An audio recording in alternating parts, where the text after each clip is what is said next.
Hello everyone, আসসালামু আলাইকুম। Diploma ক্লাসরুমে তোমাদের সবাইকে স্বাগত জানাচ্ছি। আমি আছি Mohammad Idris Ali, founder of diploma classroom. আজকের ভিডিওতে আমরা পলিটেকনিক ফিজিক্স 1 এর সবচেয়ে গুরুত্বপূর্ণ একটা অধ্যায়, সেটা হচ্ছে অভিকর্ষ মহাকর্ষ। এই অধ্যায়ের একটা গুরুত্বপূর্ণ রচনামূলক প্রশ্ন নিয়ে আলোচনা করব।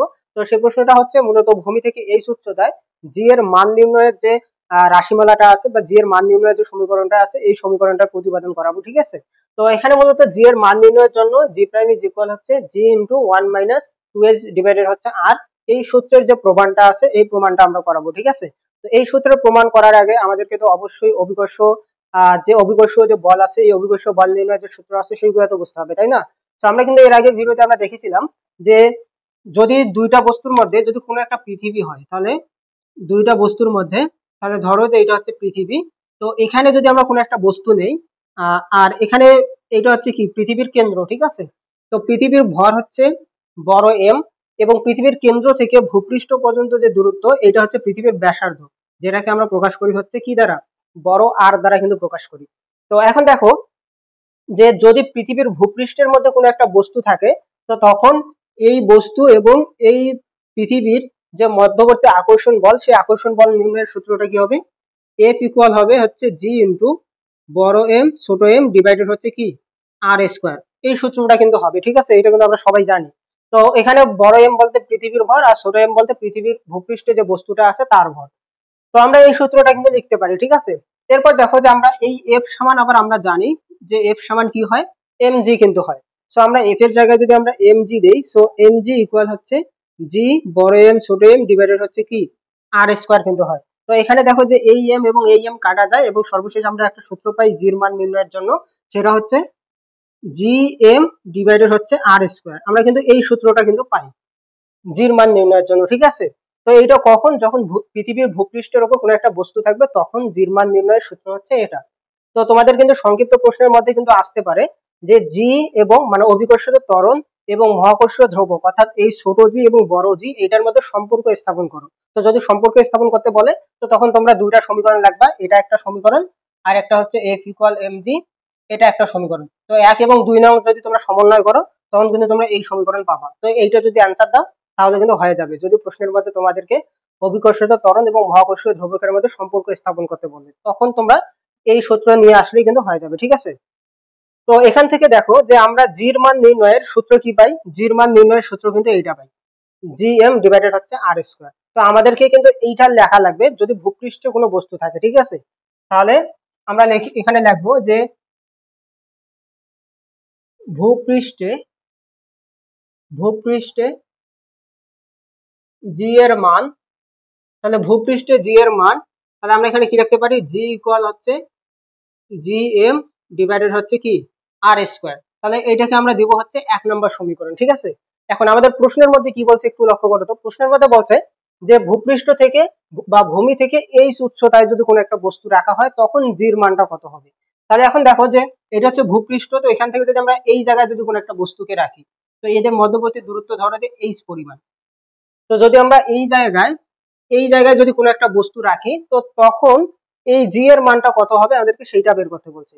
তো যখন আমরা এই উচ্চতায় রাখবো, তখন এই টোটাল যে মধ্যবর্তী দূরত্বটা এখান থেকে এই পর্যন্ত, তো এই টোটাল মধ্যবর্তী দূরত্বটা কত হবে বলতো, এটা হবে হচ্ছে আর প্লাস এইচ। তাহলে মধ্যবর্তী দূরত্ব কি হবে, আর প্লাস এইচ হবে। এবং আমরা কিন্তু এর আগের ভিডিওতে বলছিলাম যে জির মান, যেটা এই জির মানটা কিন্তু নির্ভর করে হচ্ছে আর এর উপর বা মধ্যবর্তী দূরত্বের উপর নির্ভর করে। ঠিক আছে, তার মানে এখানে মধ্যবর্তী দূরত্ব যেহেতু পরিবর্তিত হয়েছে, তার মানে পরবর্তীতে আমরা, অর্থাৎ যখন ভূমি থেকে এইচ উচ্চতায় রাখবো, তখন আর এর মানটা কি হবে, আর এর মানটা মূলত হবে হচ্ছে আর প্লাস এইচ। ঠিক আছে, তাহলে আমরা এখানে লিখবো,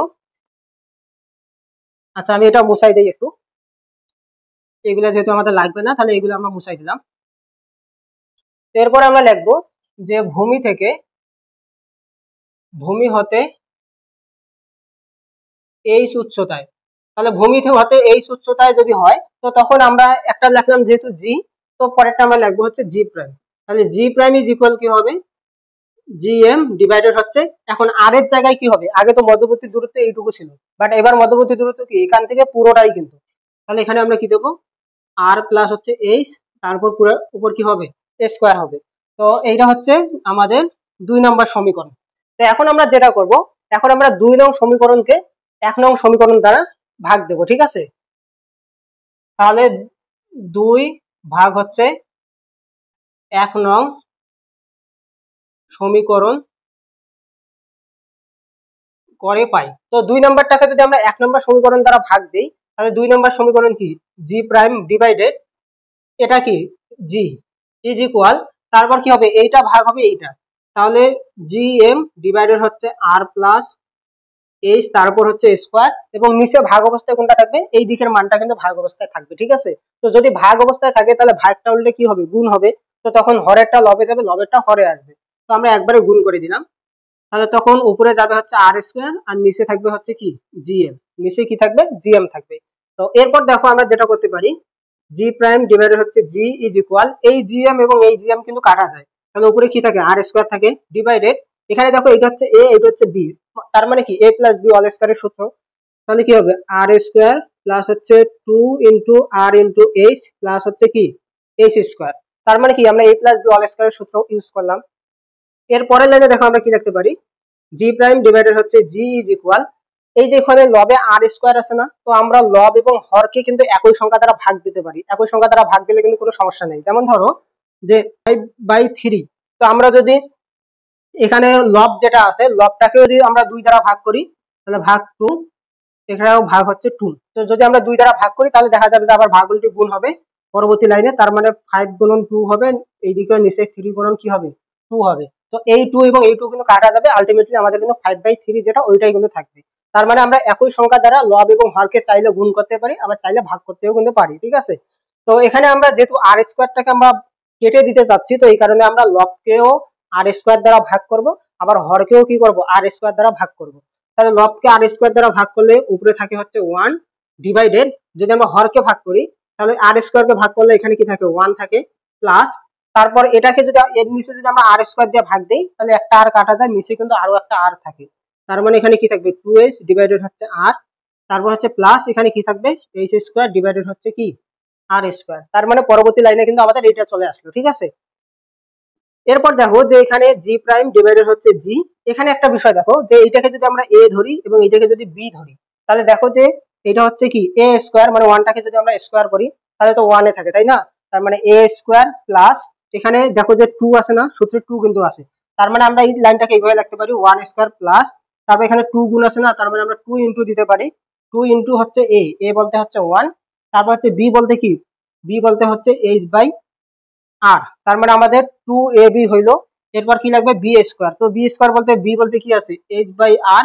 তার উপর স্কোয়ার করলে কি বি স্কোয়ার হয়, তো এই লাইন এবং এই লাইন তো একই, তার মানে আমরা এখানে লিখতে পারি A square plus 2ab plus B square is equal হচ্ছে কি A plus B whole square, তার মানে আমরা এখানে লিখতে পারি 1 divided A plus B, B বলতে এইচ বাই আর, তার উপর পুরোটার উপর কি হবে স্কোয়ার হবে। ঠিক আছে, তো আমরা পরবর্তী লাইনে কিন্তু এটা লিখতে পারি। তো এখন যদি এটা আমরা যদি একটু এইদিকে নিয়ে আসি, তো এরপর দেখো যে আমরা এখানে লিখতে পারি হচ্ছে G prime divided by G is equal, এটা কি নিচে আসে না, পুরাটাই নিচে আসে, তো আমরা এটাকে এইভাবে লিখতে পারি 1 প্লাস এইচ ভাগ হচ্ছে আর, তারপর ইনভার্স আমরা কি দিতে পারি 2 কিন্তু দিতে পারি। ঠিক আছে, তো এখন এটাকে আমরা দ্বিপদী বিস্তৃতির নিয়মে আমরা এটাকে ভাঙাবো। ঠিক আছে, তো দ্বিপদী বিস্তৃতির নিয়মে আমরা একটা সূত্র পাই, সেটা হচ্ছে 1 প্লাস এক্স তারপর যদি পাওয়ার n হয়, তো আমাদের সূত্রটা হচ্ছে 1 plus N x plus N into n minus 1/2 x square plus dot dot dot, এইভাবে কিন্তু চলতে থাকে। ঠিক আছে, তো এই সূত্র অনুসারে যদি আমরা এটাকে ভাঙাই তাহলে আমরা এইভাবে লিখতে পারি, শুরুতে কি হবে 1 হবে, তারপর প্লাস, তারপর কি বলছে n, n বলতে কি এই উপরে যেটা আছে, তাহলে n বলতে -2 গুণন কি বলছে x, তো x বলতে কোনটা x তো এইটা, তার মানে এখানে x হচ্ছে এইটা পুরাটাই h বাই r যেটা, তাহলে ইনটু হচ্ছে h বাই r, তারপর কি বলছে সূত্র হচ্ছে প্লাস, তারপর কি n ইনটু n-1, তাহলে n বলতে -2, তারপর কি n-1, তাহলে -2 মাইনাস হচ্ছে 1 ডিভাইডেড হচ্ছে 2 গুণন হচ্ছে কি x স্কয়ার, x বলতে তো h বাই 2, তাহলে h by h by r, তাহলে h বাই r স্কয়ার, তারপর ডট ডট ডট, এটা কিন্তু চলতে থাকবে। ঠিক আছে, তো পরের লাইনে আমরা দেখো কি লিখতে পারি, পরের লাইনে আমরা লিখতে পারি যে G prime by G is equal, এখানে দেখো যে 1, তারপর এই যে প্লাসে মাইনাস হচ্ছে মাইনাস, তাহলে এখানে হয় 2h ডিভাইডেড হচ্ছে r, সো এটা বড় আর হবে আর, তারপর এখানে দেখো যে -2 আর -1 -3 হয়, এবং -3 এবং -2 গুণ করলে কি হয়, +6 কিন্তু হয়, কারণ এখানে -2 আর -3, মাইনাসে মাইনাসে প্লাস, আর 3 দুগুণে হচ্ছে 6। তাহলে এখানে দেখো যে প্লাস, তাহলে 6 ভাগ আবার 2, তাহলে কি হয় 3 হয়, তাহলে 3h² ডিভাইডেড হচ্ছে r², বা আমরা এটাকে এইভাবে দিতে পারি, পুরাটার উপর স্কয়ার দিতে পারি, তারপর প্লাস হচ্ছে ডট ডট ডট। তো এখন এখানে একটা বিষয় লক্ষ্য করো, এই যে পৃথিবীর কেন্দ্র থেকে ভূপৃষ্ঠ পর্যন্ত যে দূরত্ব, অর্থাৎ পৃথিবীর যে ব্যাসার্ধ, এই পৃথিবীর ব্যাসার্ধ কিন্তু অনেক বিশাল পরিমাণ, ঠিক আছে। তো পৃথিবীর ব্যাসার্ধ অনেক বেশি, অন্যদিকে ভূপৃষ্ঠ থেকে কোনো একটা বস্তুর উচ্চতা সেটা তো তুলনামূলক কম, তাই না? তার মানে আমরা যদি এই ছোট ক্ষুদ্র একটা জিনিসকে যদি পৃথিবীর ব্যাসার্ধ দিয়ে ভাগ দিই, তাহলে অতি ক্ষুদ্র কিন্তু একটা মান পাওয়া যায়। তার মানে h/r, অর্থাৎ এই ক্ষুদ্র জিনিসটাকে যদি বড় জিনিস দ্বারা ভাগ করি, তাহলে কি অনেক ক্ষুদ্র একটা মান পাওয়া যাবে, যেটা প্রায় শূন্যের কাছাকাছি। তো প্রায় শূন্যের কাছাকাছি এইরকম কোনো কিছুকে যদি আমরা আবার স্কোয়ার করি, তাহলে কিন্তু আরো সেটা ক্ষুদ্র ক্ষুদ্র হয়ে যায়, ঠিক আছে। তো এই কারণে আমরা কি করবো, শুধুমাত্র এই আর নেব, এবং এর যে উৎস ঘাতগুলো আছে, মানে এইদিকে তো আরো স্কোয়ার আসবে, কিউব আসবে, তো ওইগুলা তো আরো ক্ষুদ্র, ঠিক আছে। তো এই কারণে আমরা শুধু h/r নেব, এবং বাকি যেগুলো আছে এইগুলা কিন্তু আমরা বর্জন করবো। তাহলে আমরা পরের লাইনে লিখতে পারি g'/g ইজ ইকুয়াল হচ্ছে 1 - 2h বাই হচ্ছে r। তো এটা আমরা কিভাবে লিখতে পারলাম, যেহেতু আমরা এখানে লিখে দেব, যেহেতু h/r ক্ষুদ্র, সুতরাং এর উচ্চ ঘাতগুলো বর্জন করে, অর্থাৎ এর উচ্চ যে ঘাত আছে স্কোয়ার, কিউব, তারপর হচ্ছে 2^4, তো এইগুলো আমরা সবগুলো বর্জন করে শুধুমাত্র এইটুকু নিলাম, ঠিক আছে। অতএব আমরা g প্রাইম ইজ ইকুয়াল লিখতে পারি g ইন্টু 1 - 2h ডিভাইডেড হচ্ছে r। তো এটাই হচ্ছে আমাদের সমীকরণ, এটাই হচ্ছে আমাদের কি সমীকরণ, এই সমীকরণটাই কিন্তু আমাদের প্রমাণ করতে বলছে। তো এখানেও দেখো যে এই জি প্রাইমের যে মানটা বা জির যে মানটা, এই জির মানটা বাড়বে নাকি কমবে, সেটা কিন্তু নির্ভর করে হচ্ছে এই যে তোমার এইচ যেটা আছে, অর্থাৎ আমরা এই বস্তুটাকে ভূপৃষ্ঠ থেকে কত উপরে রাখতেছি তার উপর নির্ভর করে। আমরা এইচ এর মান যত বাড়াবো, মানে এই এইচ এর মানটা আমরা যত বাড়াবো, ততই কি অভিকর্ষজ যে ত্বরণটা আছে, এই অভিকর্ষজ ত্বরণের মানটা কিন্তু তত কমতে থাকবে। কেন কমবে, দেখো, যেখানে 1 থেকে যদি আমরা মাইনাস করি, ছোট মান মাইনাস করলেই তো আমাদের জি প্রাইমের মানটা বেশি হবে, বাট যদি আমরা বড় মান মাইনাস করি, তখন কিন্তু জি প্রাইমের মানটা কমে যাবে। সো এইচ এর মান আমরা যত বাড়াবো, তত কিন্তু জি প্রাইমের মানটা কমে যাবে, অর্থাৎ ভূপৃষ্ঠ থেকে বস্তুকে যত উপরের দিকে তুলবো, তত জি প্রাইমের মান বা অভিকর্ষিত ত্বরণের মানটা কিন্তু ধীরে ধীরে কমে যাবে। আর আমাদের এই সমীকরণটাই কিন্তু দেখাতে বলছে, ঠিক আছে।